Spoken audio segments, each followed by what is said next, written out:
I would. I would. Yeah, I would. I'm sorry. How would we manage reality? Right. Dealing with the event Exactly. before the cause. No, you're saying exactly what I was saying, like a while back. But yeah, I mean, we're looking for a certain amount of information that follows our perception, which is that it first there's a past, then there's a present, and then there's a future. We want it to be that way.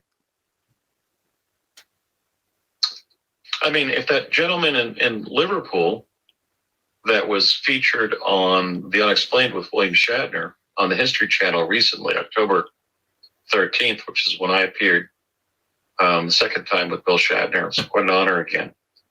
But he dropped his wife off in the 90s, and he went back and shopped in a store that was open and then closed in the 1940s. Mm-hmm. So if he had not come out of the past, he would have been his current age, stuck in the World War II era. And that would be a hellish reality for potentially everybody to experience, and to experience increasingly. So we have to look at these time slips to say, are we damaging the time-space continuum so critically, so seriously, that time slips are beginning and are becoming more common? Obviously, these five experiences that I shared during this broadcast of Timeless Voyager could represent the canary in the coal mine. We may be so damaging the time-space continuum that we result in permanent destabilization of our time-space continuum. We may go back and experience December 8th, and then the next day, December 7th of 41, that President Franklin Delano Roosevelt said would live forever as a day of infamy. But we cannot afford to do that with the time-space continuum. We rely on its integrity. We rely with getting married first and then having our kids, not having kids and then getting married and not even realize that the kids that we were supposed to have after we got married, because now it's before we ever got married. Wait a minute, it was supposed to be after we got married that we're really in. So in other words, we can't screw up the past and future and get away with it. It's going to be potentially a series of absurd, nonsensical realities. We could be famous in our craft and then be totally unknown, not because we've fallen out of favor in our craft, but because we're actually younger than when we started our craft. And that's not going to work for human society with all of our complex social interactions. People develop expertise in their professional areas, and then they practice that professional area. What if they begin practicing their professional area and then learn their craft and then retire? It's not going to work. Okay.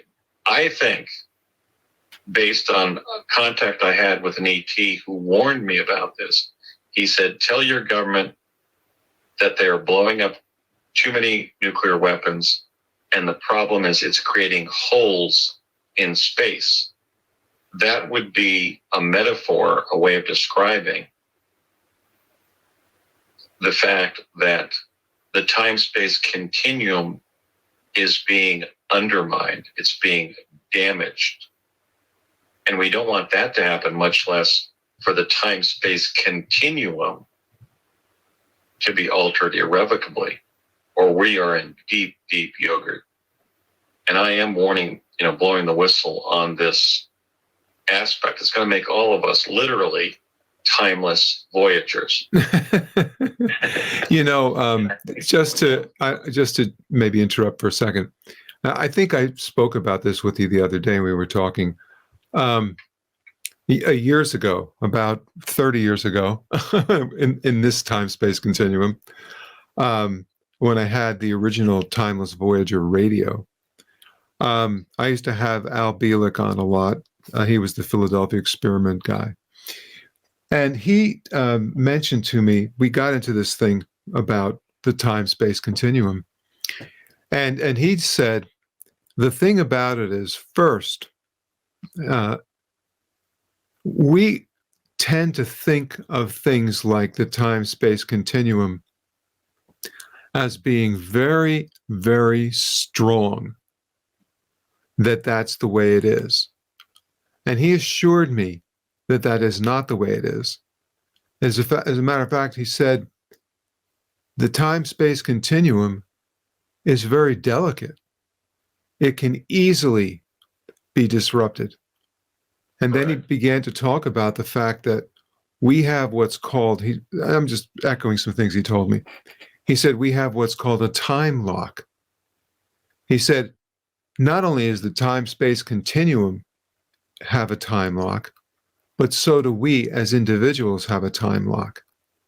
Correct. And then he talked about what happened in the Philadelphia experiment. He said one of the main problems that they had was after the experiment occurred, there were a number of sailors who lost the time lock. And so what happened? Well, some of them just literally burned up for no apparent reason. They just disintegrated. Others did not know where they were and were very, very agitated and were never the same. But he came back and he said, what I'm talking about is a rip in the time-space continuum. And that's, I believe, what you're talking about. What I'm saying, but by the way, Al Bielek told what I call the Philadelphia experiment cover story rather than the real Philadelphia experiment. That's Chris for another show. Okay. But I share the description of what happened by one of the physicists assigned to Pegasus, which was the Honorable Robert W. Beckwith, who gave 4 interviews, 2 to me, 1 to Alexander Bruce, and 1 to R. Ken Thomas, describing what happened in the real Philadelphia experiment. But suffice it to say, it doesn't really matter because, germane to Al Bielek's point, there was something that became known as the Philadelphia experiment. And whether it was one person fused to a column in the splash cowling of the captain's mast of the ship, or many sailors, the bottom line is that Al was talking about the fact that our mastery and our fixedness in the time-space continuum is very delicate. And that really advances my point today. Right. We should insist on the world's governments no longer causing rifts in our mutual timelines by blowing up nuclear weapons. I believe that's what's causing it. That's been the major change since 1945 that has caused these rifts in the time-space continuum to take place as time slips. Time should not be played with like that. It's too delicate. And I agree with Al Bielek in making this point.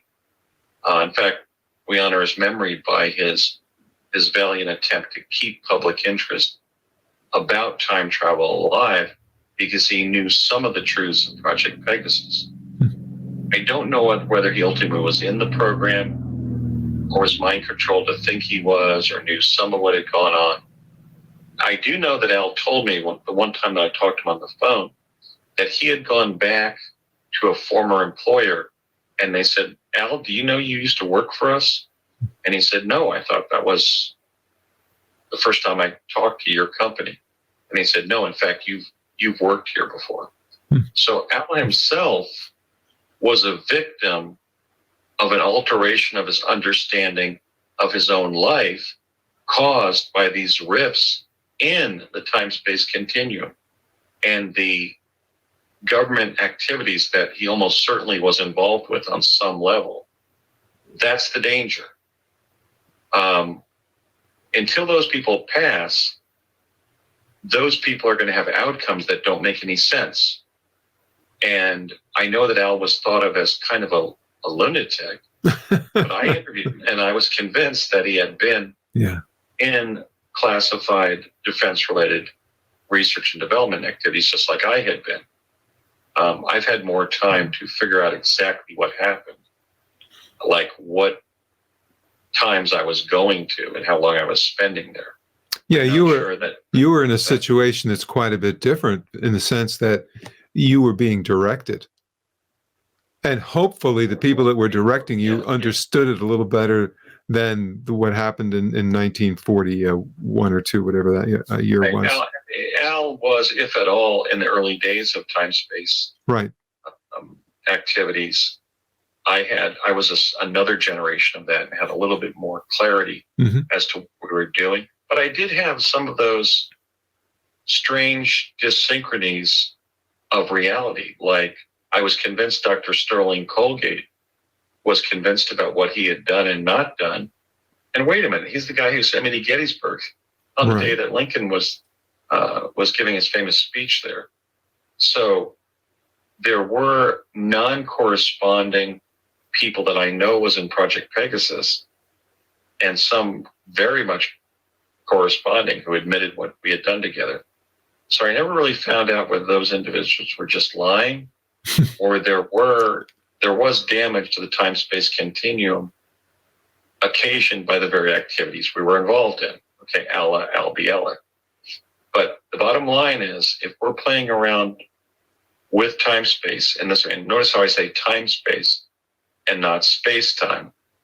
Time is, in fact, the primary dimension, because without it, we cannot experience space. Imagine if we were with our backs to creation, we had to go forward and walk into reality, right? We'd have to have the time to do it, or we'd never get our backs off of the wall of creation, as it were, and walk into the distance unfolding in the physical universe. So we really should speak in terms of time space.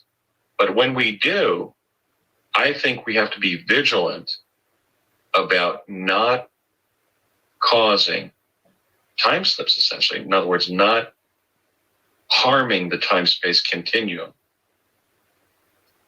It was believed by many people that chronovision was doing that, but in fact it wasn't, because it just wasn't that powerful. They were going back to the past as it was and doing everything possible not to change it. I myself was understanding orders when I was going back in time, for example, to not touch anything, not destroy anything, and so forth. So we have to be very careful while time traveling, but also just doing things like blowing up nuclear weapons. We should not be blowing them up. Dr. Michio Kaku, when he was not talking about time travel, in fact, he refused to even talk to me about time travel when I began sharing my time travel experiences with him. He was working on nuclear energy. And I think that some of our leading quantum physicists were very disturbed about nuclear energy itself, not just damaging the time-space continuum, because it's having untoward effects that are very serious. And we have to prevent those effects to be at the highest level of environmental protection, if you will, because the ultimate environment we may be protecting is the time-space continuum. How are we going to function if the time-space continuum becomes so destabilized that it's no longer performing rationally or in the way it's supposed to? We would all potentially be in great danger.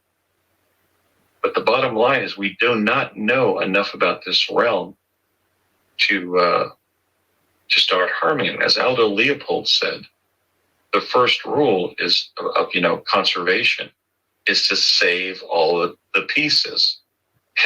And I think the first rule of conserving the time-space continuum is let's just not follow Aldo Leopold's famous advice to save all the pieces, but in the right order, okay? Right. Yes, I was born before Julius Caesar, if we become in a global civilization where I was born before Julius Caesar, how are we going to reason the world that we're in? Everything will be altered irrevocably and nonsensically. And I do believe that the handwriting is on the wall. With that, I want to say thank you so much for bringing us into a level of perception that most of us don't think about. To everyone else, thank you for listening and watching the Timeless Voyager series. Of course, we're on video players like YouTube and audio players like Spotify, Apple Podcasts, many more. One thing you can do to support the growth of the Timeless Voyager series is to hit that like button, share, comment, and please subscribe. It really helps to keep the podcast on the internet so that I can keep producing content like the program you've just watched or listened to. Also, these actions are very important because they trigger algorithms. And you know, algorithms are everything these days. And they help grow the Timeless Voyager channel. Remember, there's no obligation, and the actions are free. My name is Bruce Stephen Holmes, and I hope that your own personal voyage through life towards the development of your highest potential is a joyous and successful one.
You